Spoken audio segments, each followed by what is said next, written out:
Donc on nous reproche assez souvent d'être une génération assez égoïste et voire même qui s'engage très peu.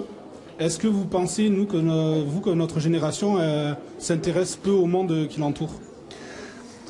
Oui, mais vous êtes pas coupable, vous êtes victime, hein, vous êtes des victimes. Je veux dire que quand vous avez aujourd'hui les médias qui vous enseignent les choses auxquelles il faut croire, le catéchisme, on a l'impression que jadis, dans les dictatures, les fascismes bruns, les fascismes rouges, Hitler, Franco, Pétain, Staline, Lénine, etc., au moins c'était clair. On savait que l'information était fausse, elle était biaisée, et qu'on vous enseignait des choses qui relevaient du catéchisme national.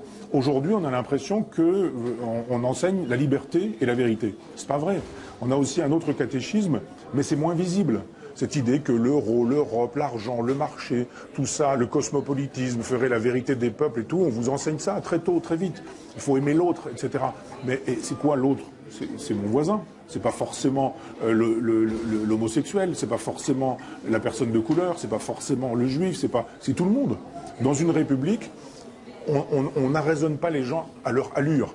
Peu importe que les gens soient des hommes ou des femmes, des homosexuels ou des hétérosexuels, des blancs ou des noirs, on s'en fout.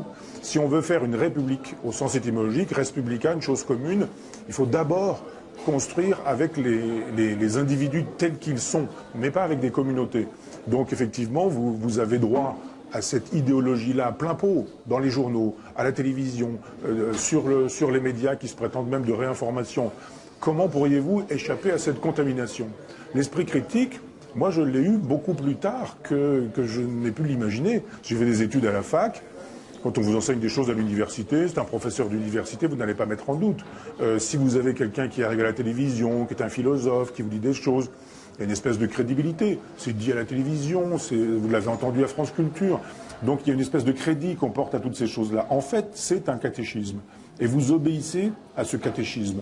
Parce que si vous sortez de ce catéchisme en disant, mais dites donc, par exemple, le réchauffement climatique, est-ce qu'il n'y aurait pas une composante qui relèverait du cosmos? Oui, d'accord, les hommes polluent, c'est vrai, et ils contribuent au réchauffement de la planète, c'est une évidence. Mais il y a eu des cycles dans l'univers. Il y a eu des moments donnés où vous avez eu des glaciations, et puis des réchauffements de la planète, il n'y avait pas les hommes. Donc effectivement, la position de notre planète dans le cosmos fait qu'effectivement, vous avez des cycles.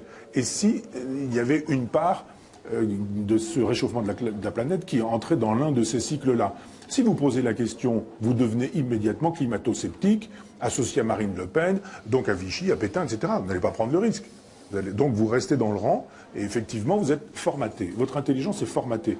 C'est difficile de sortir du formatage parce que vous en prenez plein la figure. Donc oui, vous êtes une génération qui est formatée par une idéologie, mais c'est la pire des choses, vous ne le savez pas. Autant sous Lénine ou sous Staline, on savait qu'on était formaté par l'idéologie, ou sous Castro, autant sous François Hollande, ou sous Sarkozy, ou sous Fillon, qui vous voudrez, on ne voit pas quelle est l'idéologie à laquelle on vous oblige à croire.